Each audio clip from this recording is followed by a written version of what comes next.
شفاعت تو جانتے ہیں، شفاعت تو عربی کا لفظ ہے، سرور عالم حضور اللہ صلی اللہ علیہ وسلم کی ذات چٹ سی نجات پائے گی، ٹھیک ہے۔ عالم تمام کائنات، سارا تمام کائنات، سارا تمام کائنات حضور علیہ الصلوۃ والسلام کی شفاعت سے، جو لوگ مومنین ہیں وہ شفاعت سے نجات پائیں گے۔ کہ حضور علیہ الصلوۃ والسلام سے ایک شخص نے پوچھا کہ کیا ہم اپنے عملوں سے بخشے جائیں گے؟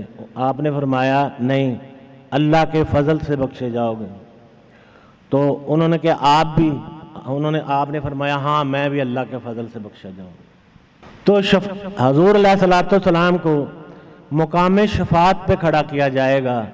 آپ اپنی امت کی شفاعت کریں گے، آپ تمام امتوں کی شفاعت کریں گے، اور آپ چونکہ اللہ کے حبیب ہیں اور شفاعت کا مقام جو ہے آپ کو عطا کیا جائے گا، کسی اور نبی کو عطا نہیں کیا جائے گا، آپ سب کی شفاعت کریں گے۔ اور ان عالم سارا ہو سے مراد مومنین ہیں، اور مومنین کی آپ شفاعت کریں گے۔ آپ اس وقت تک اس مقام سے نہیں ہٹیں گے جب تک منافق کے علاوہ آپ کا ایک بھی امتی رہ جاتا ہے۔ آپ گناہ گار ترین امتی کے حق میں بھی شفاعت کریں گے، اور یہ اللہ کا مرضی ہے، مانے یا نہ مانے، لیکن آپ کسی کی شفاعت سے کسی کو امتی کے آپ اپنی زندگی میں امتی کرتے رہے ہیں تو ظاہر ہے کہ وہاں تو آپ زیادہ ہوں گے۔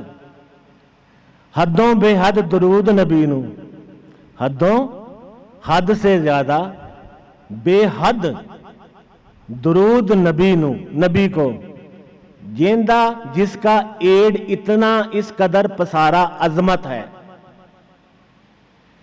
حد سے زیادہ، حدوں بے حد بے حساب درود حضور علیہ الصلوۃ والسلام کی ذات پر جو اس قدر عظمت اور شان والے ہیں۔ میں قربان تینا تو باہو جنا ملیا نبی سہارا ہو، میں قربان تینا ان پر باہو جن مل گیا نبی سہارا ہو۔ سہارا صاحب عظمت بھی کرتے ہیں، صاحب رحمت بھی کرتے ہیں، رحمت العالمین بھی کرتے ہیں اس کا ترجمہ سہارا، اور خوبصورت بھی کرتے ہیں سہارا، ٹھیک ہے۔ میں ان لوگوں کے قربان جاؤں جن کو اتنا خوبصورت صاحب عظمت شان و شوکت والا نبی مل گیا ہے، جس نے مجلس محمدی کی حضوری حاصل کر لی ہے، مل گیا ہے یہاں پہ۔ آگے جی بیت یہ 30واں بیت ہے اور بے کا 8واں بیت ہے۔ بن چلایا طرف زمین دے عرشوں فرش ٹکایا ہو، بن چلایا طرف زمین دے عرشوں فرش ٹکایا ہو، گھر تھی ملیا دیس نکالا اساں لکھیا جھولی پایا ہو، رہنی دنیا نہ کر جیڑا ساڈا اگے دل گھبرایا ہو، اسیں پردیسی ساڈا وطن دراڈا باہو دم دم غم سوایا ہو۔ بن زبردستی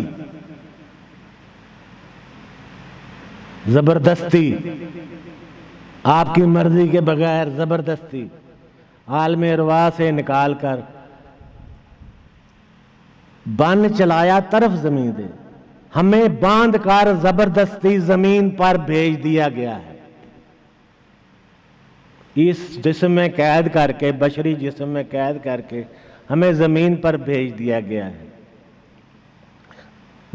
زمین کی طرف عرش و فرش ٹکایا ہو، عرش اٹھا کر ہمیں یہاں زمین پر دے مارا، ہمیں زبردستی باندھ کر عرش سے، عالم ارواح سے اس بشری جسم میں قید کر کے زمین پر بھیج دیا گیا ہے۔ ٹھیک ہو گیا جی۔ گھر تھی ملیا دیس نکالا اساں لکھیا جھولی پایا ہو، ہمارا جو اصل گھر ہے وہ تو عالم لاہوت ہے،